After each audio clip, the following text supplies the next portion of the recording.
மூன்று உலகங்களும் ராவணனின் பெயரை கேட்டாலே நடுங்கும் காலம் அது. பூமியையும் பாதாளத்தையும் வெற்றி கொண்டு இப்போது அவன் பார்வை வானத்தில் இருந்த அமராவதியை நோக்கித் திரும்பியது. தெய்வங்களின் அரசன் இந்திரன் வசிக்கும் பிரம்மாண்ட நகரம். ஒரு இரவு இரத்த சிவப்பு நிலவு பிரகாசிக்கும்போது ராவணன் ஆழ்ந்த தியானத்தில் அமர்ந்திருந்தான்.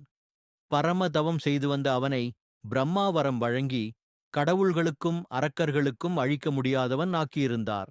ஆனால் இன்னும் ஒரு உலகம் அவனுடைய கட்டுப்பாட்டுக்கு வரவில்லை. அது அமராவதி.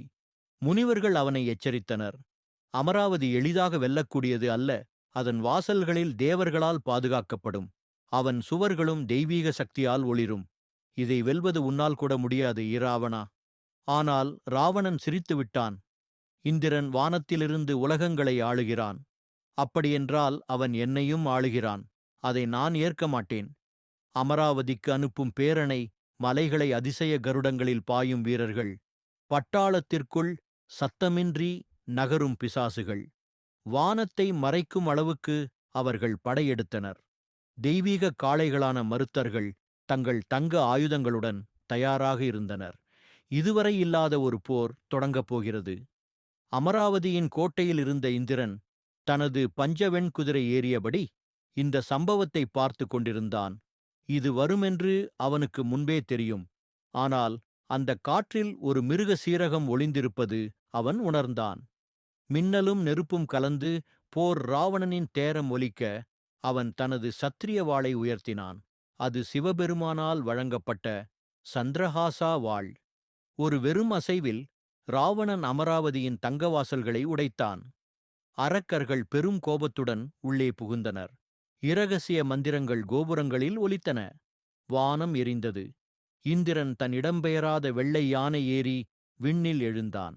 வானம் மின்னலும் அம்புகளும் தீப்பொறிகளும் கொண்டு போர்க்களமாக மாறியது. இந்திரன் தனது வஜ்ராயுதத்தை வீசி நூற்றுக்கணக்கான அரக்கர்களை சுட்டெரித்தான். ஆனால் ராவணன் சாதாரண போர்வீரன் அல்ல.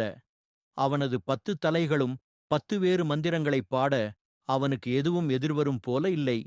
இப்போது இந்திரனே நேரில் இறங்கி வந்தான். அவனது தங்கக் கவசம் சூரியனைப் போல ஒளிர்ந்தது.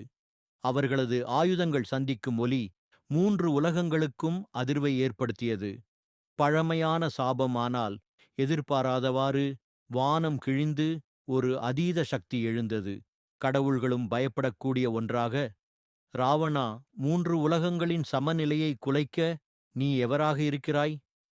விண்ணில் ஒரு சிதறிய வெளிச்சம் தோன்றியது. காலம் கடந்து மறைந்திருந்த ஒரு மறைக்கப்பட்ட சக்தி விழித்திருந்தது. ராவணன் உடலில் ஒரு வித்தியாசமான உணர்வு பாய்ந்தது. அவனுடைய அழியாத சக்தி மங்கியது போல உணர்ந்தான். இந்த உலகத்தில் வானத்தை வெல்ல எவருக்கும் அனுமதியில்லை. இந்திரன் பின்னோக்கி சென்று பார்வையால் பார்வையிட்டான். ராவணன் அசைய முடியாத நிலைக்கு சென்று விட்டான். தேவ மந்திரங்கள் செயல்படத் தொடங்கின. கோபமடைந்த ராவணன் தனது தேரில் ஏறி இருண்ட மேகங்களில் மறைந்தான்.